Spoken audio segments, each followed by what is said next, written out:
Yeah, so as a researcher, my experience is from age 0 to age 7. And I think I was a researcher trying to understand a brother, my older brother who was a year older, I called him a broken boy, but he couldn't communicate, he couldn't talk, and I don't even know if he could see. I don't know anything, and I just tried to imagine what his life was like, and I could observe him, so I could very carefully observe him, but I couldn't solve the problem, I couldn't know. And that, I think, has made me really interested in observation and trying to understand what it would be like to be in someone else's shoes. Yeah, so I think it's really important to offer students this ability to design in a way where they're attending to others' experiences. I've not done so much one-on-one, but I learned a lot today that I want to try more. But I do pair students with each other where, as designers, we're not making self-expressions, we're trying to be, they need to tell their partner's story so that they're really spending time and attending to somebody else just from the day they walk in. I teach a class that's open to anyone in the university and they don't have to be a designer.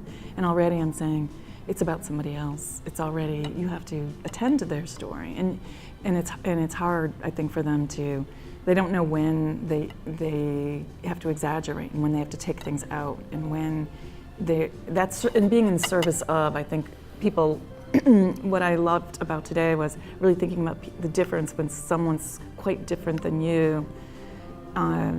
That I think is better than just someone like yourself, because you really can't fall back on, well, I already know what that feels like.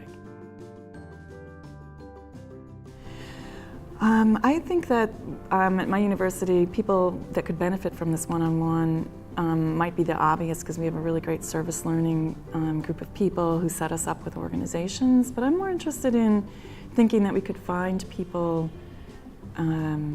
anywhere, that it could be places that we haven't looked, or people that have a real need of some sort that's invisible. So I think there's a lot of work I'm thinking about around helping people visualize or recapture things that were where they didn't have power, where the work they did was not rewarded. And not that we can get that back, but that we can use that as fuel to go forward in more powerful ways for an individual. And it's not like I have that power, but I really think it's helping other people see their stories and know what's possible. And that sort of, I'm a naive optimist, so I really see myself as that ability to help someone maybe turn their head a little bit and see, oh, I have it in me already.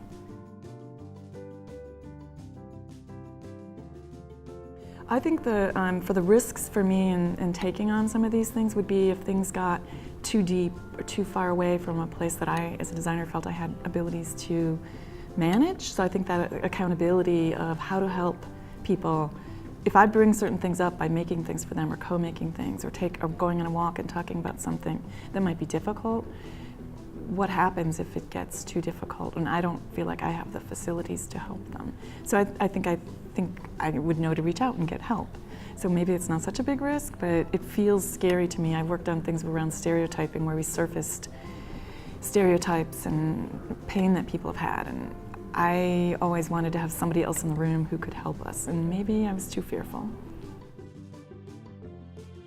What I'm taking away from this workshop is a real sense of joy, and I could say that all day. I just feel light and I feel heavy at the same time.